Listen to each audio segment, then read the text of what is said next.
everyone, and welcome to Time and Money Mastery. We are your co-hosts. I'm Indiana.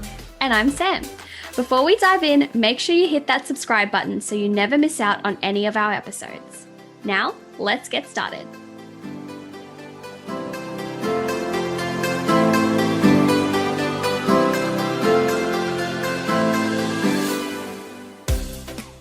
Hello friends, welcome back.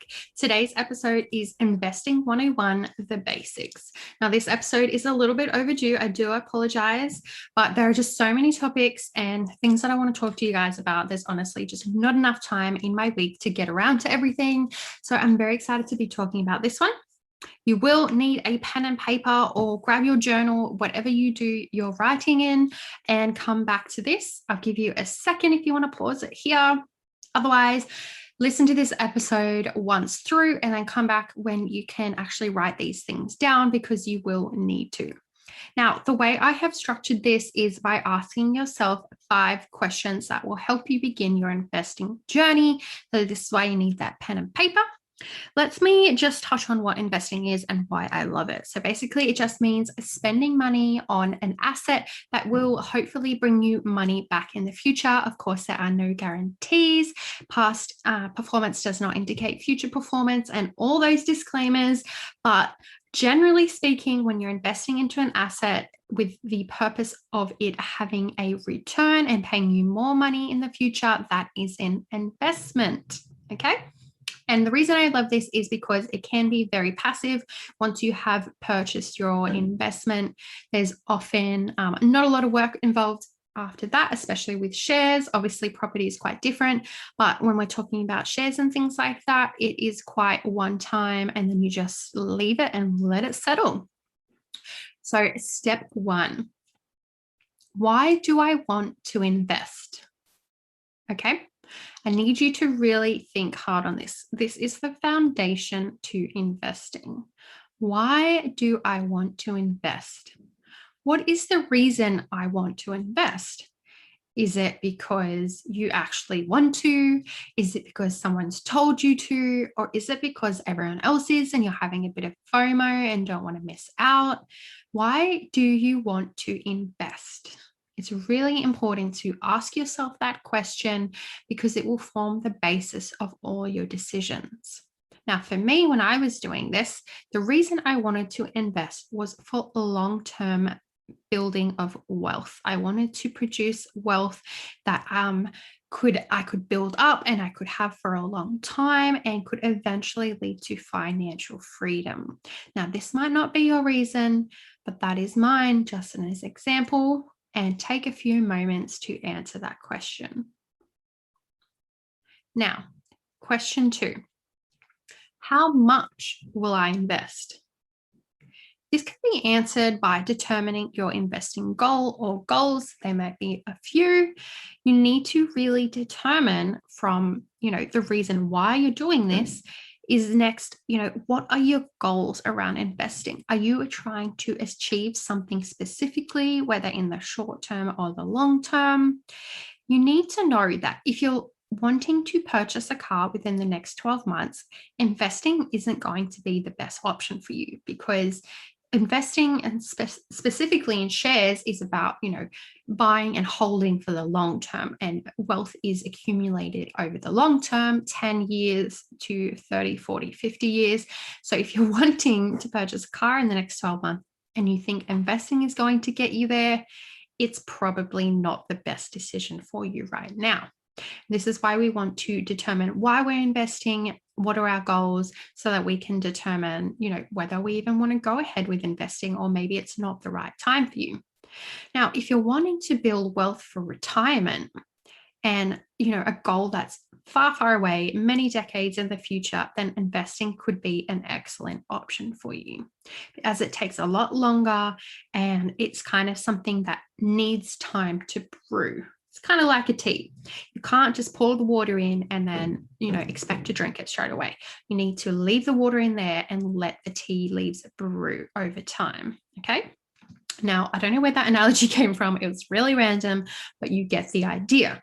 Okay. If you wanted to buy a car straight away, you would go and you would grab a pre-made iced tea or a bubble tea, something that's already ready to go. And you would fund that with savings or, your emergency fund. But if you want to build long-term wealth, achieve financial freedom, then you're going to brew your own tea and you're going to let it have time to breathe. And then you're going to determine a budget, okay? And it's hard to answer this because no one can determine this except for you, as everyone's personal circumstances are extremely different. You may work full-time, some of you might work part-time, casual, some of you might be, parents that stay at home, which, in my opinion, is the hardest job, but it pays the worst. So everyone's situation is different. There is no one answer fits all. But you can look at your income minus your expenses and see what money remains. And then from that remaining money, consider what you can realistically invest without harming your cash flow. Okay. So just for example, say I earn $2,000 a month and I spend in expenses $1,000 and I have $1,000 remaining, but I know that from that $1,000 that's remaining, 700 is going to go into my house deposit, which means that realistically, I only have $300. And that's $300 a month or fortnight, whatever I said, that I'm going to invest. Okay. So the first step is definitely establishing your budget, making sure you are aware of your income and your expenses and how much money you have left to play with. It needs to be an amount that you are comfortable losing because, like I said, investing in shares there is no guarantee. There's no guarantee that you're going to actually make a return. Even though over the past 10 years, you can see there is an average 7% return on your investment, past performance is not an indication of future performance. So it's always good to invest with what you are comfortable with parting with, as there is that risk factor involved. Take a moment and think over these things, your goals, your budget, and what you can realistically invest. Now, moving on to question 3. What platform or method will I use? Now, there are a lot of different investing methods that you can use. And I think some people are surprised by this because they just think of the traditional stock market and buying shares. There's actually quite a lot of different ways that you can begin investing. Some are more easier than others. And I have an Instagram post on this. Actually, if you want to check it out, it's at _abundance_movement. And I'll link the exact post in the show notes. And it kind of shows you, how you can actually start investing straight away with very little money. But moving on, there are a few different methods, and my favorites would be superannuation, buying stocks, and buying bonds. So you can actually invest through your superannuation fund right now. Or if you're in America, that would be your 401k or your Roth IRA. So basically your retirement fund, you can actually choose where that money is invested. So when you pay your money into your retirement fund and it sits there and it waits until your retirement age, it's basically on loan to the superannuation fund, and they use it to invest in different stocks and things and to hopefully give you a higher return on investment. And by default, you are usually put into the lowest risk, lowest return investment fund with your superannuation or your retirement fund. So you can actually go in and obviously do your research and look into maybe some higher return, higher risk superannuation accounts or medium risk, literally whatever suits you. And I would recommend doing a lot of research and even seeing a financial advisor before making any crazy changes, as that is your retirement money and you really don't want to be risking that. But that is one way that's super easy. You don't have to put any money in. You can use the money that's already there in your retirement fund and use that to invest in things that you care about. Then you've got, of course, your stocks, which are, what you see with the share market and Wall Street and all that stuff. You can buy individual stocks in individual companies, or you can buy ETFs, which are, basically little baskets of stocks where you get a little piece of the pie of a bunch of different ones. And it just diversifies, your risk. And it means that you're basically owning more. You're owning less of more companies, if that makes sense. And then you've got bonds, which is kind of a complex topic, so I won't go into it too much. But basically, you are loaning your money to the government, who will then pay it back to you at a certain time, usually with an interest. So that's another way you can invest. Now, it's important to consider which platform suits you. And, I can't make any recommendations. I'm not a financial advisor. And I also wouldn't want to anyway, because I don't know your situation. Everyone's is different, and different methods will suit different people. Okay. So the only other thing that I realized I just didn't mention was also micro investing. That's another option that you can take. It's basically the same as buying shares on the stock market, except on a much smaller micro scale. So basically, you are investing smaller amounts of money into these platforms, and then they go and purchase the stocks with that money, and they'll combine it with other people. So say you only had $20, they'll combine your $20 with a bunch of other people's to buy $1,000, for example, worth of stocks, and then you'll each get a percentage of any return based on the money that you invested. So that's a really good way that you can get started and use any spare cash or small amounts just to sort of wet your feet and dabble in all of the investing world. Now, take a few moments, feel free to pause me and reflect on this step. And then we'll continue. So step 4 is going to be asking yourself, when will I invest and in what? Now, the reason we want to ask this is because you really need to consider your own personal situation right now. Is now really the best time for you to get started investing? Do you have other priorities that you need to look at first? For example, are you in debt? I would always lean towards paying off high interest consumer debt and having a solid emergency fund behind me before even considering investing. Okay. Now, the reason you want to do this is because investing is a long-term game. Okay. And if you need money in the immediate future, say for, an emergency, or, if you've got high interest debt repayments that you're making, you're better off sinking any spare cash into paying those things off first and building an emergency fund that can support you and that is really easy to access in case you are in a tricky situation. Investing is long-term. It's much harder to, access your money, and you are risking that, if you do pull out money from your investments, that you're potentially losing money if the share price is down, and you're also paying fees and taxes when you pull that money out. So we want to avoid that and make sure that we have enough money in our other aspects of life before we begin to invest. Now, in terms of what will I invest in, again, not a financial advisor, can't tell you that. However, I do have a really, really large list of resources that you can look at and use to start sourcing, what stocks that you want to purchase and invest in.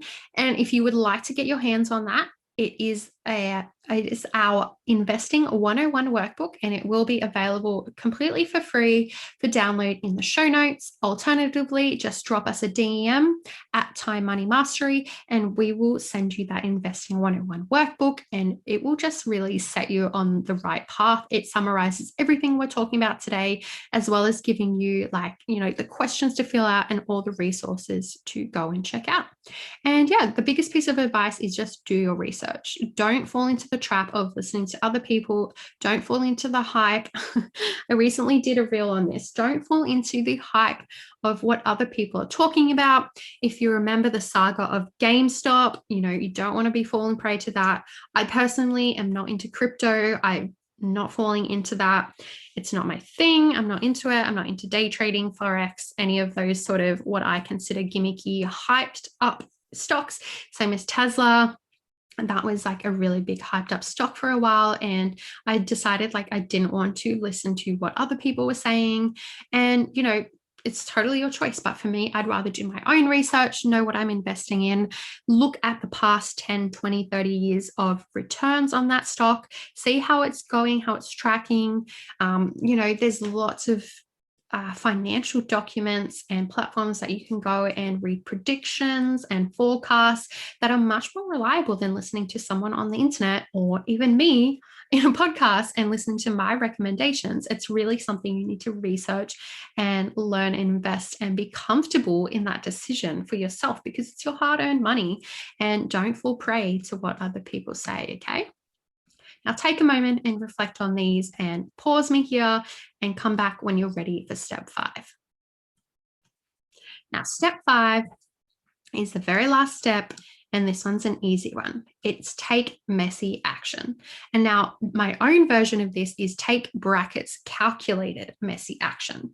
Now you've probably heard the saying, just take messy action, because it means basically stop overthinking it and just get started. Don't fall prey to analysis paralysis, guys. You can overlook things and look at them in every which way and direction and just get so overwhelmed because there is so much information, and it can be really, really intense and a lot when you're looking into investing. So my suggestion is take calculated but messy action. So do your research, ask the right questions and be calculated in your approach and be careful, but just take action. Just get started. If you want, just start with $5 a week in micro investing and work your way up. Or try the $1,000 project by Sugar Mama TV. That's how I got started investing. It's basically saving up parcels of $1,000 and then doing your research and choosing one stock or one ETF to invest into and just taking it slow, one at a time. Don't rush. There is no rush. There's no FOMO. You're not missing out, but just get started. Okay. And the last thing you can do is see a financial advisor. I have one. Yes, it costs money, but their advice is so good, and they can offer you advice on stocks, but they can also provide you with insurances. Make sure your superannuation is correct. Make sure you're investing in the best superannuation funds for your risk tolerance. They are really amazing, and I'm more than happy to share my financial advisor that I use. If you'd like that recommendation, just send me a DM on Instagram at Time Money Mastery, and I'd be happy to share that with you.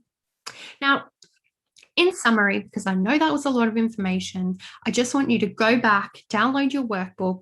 That's completely free, available in the show notes, and go back through this podcast while you're doing that workbook and just work through the questions, okay? Investing is really, really amazing for building wealth for your future, but it does take time to understand, okay? Don't expect that you're going to know it all from one podcast or one workbook. It's going to take time, okay? Do what you're comfortable with and what you're comfortable with losing or not having access to for many years, as it is a long-term game, guys. This isn't a get-rich-quick scheme. This is a long-term wealth building strategy. Now, don't forget to download your free 11-page investing workbook, which goes through all of these steps and provides you with a ton of resources. That will be in the show notes. Thanks so much for listening, guys. If you have questions, if you want me to go through a specific topic on the podcast, or if you want me to deep dive into one of these things like stocks and bonds, just let me know. Let me know what you're interested in. I love to talk about this stuff and I love to educate. And I just want to talk about things that you guys are interested in. So drop us a DM at Time Money Mastery, or even leave us a voice memo and let us know your thoughts or what questions you want answered. And I will look forward to speaking to you guys next time. So that's a wrap. If you loved today's episode, leave us a 5-star review on Apple Podcasts and let us know why you loved it. And if you know someone who needs to hear this, then send it their way and share it to your stories, tagging us at Time Money Mastery. Feel like you're wanting just a little more? Jump on over to our Facebook community. You can find the link in the show notes. That's all from us today, fam. We'll see you soon.